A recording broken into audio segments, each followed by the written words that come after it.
বাংলাদেশ জামাতে ইসলামী একমাত্র দল যেই দলের কেন্দ্রীয় কার্যালয় থেকে শুরু করে দেশের সব কয়টি কার্যালয় কার্যত সিলগালা করে রাখা হয়েছিল।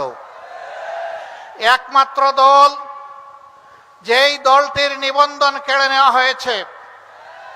দুঃখের বিষয়, ফ্যাসিবাদ আপাতত বিদায় নিয়েছে, নিবন্ধনটা আমরা এখনো ফিরে পাইনি। এখনো সেই নিবন্ধন ফিরে পাওয়ার জন্য আমাদেরকে আদালতে লড়াই করতে হচ্ছে। এটি বাংলাদেশের জন্য লজ্জার বিষয়।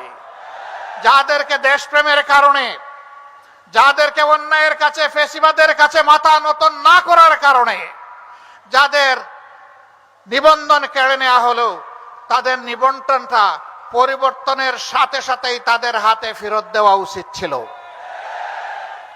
আমরা সরকারের কাছে দাবি জানাচ্ছি, অবিলম্বে আমাদের পাওনা আমাদের কাছে ফেরত দিন, আমাদের প্রতীক সহ ফেরত দিন।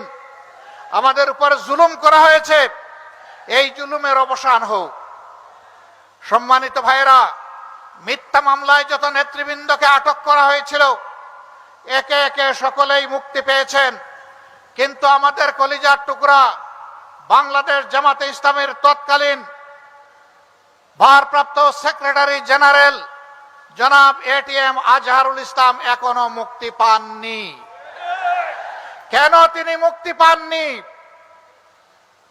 জনতার দাবি তাকে এখনই মুক্তি দিতে হবে। তিনি মজলুমদের প্রতীক।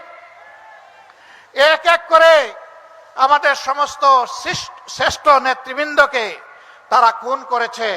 আল্লাহ তাআলা তার একজন বান্দাকে জীবিত রেখেছেন।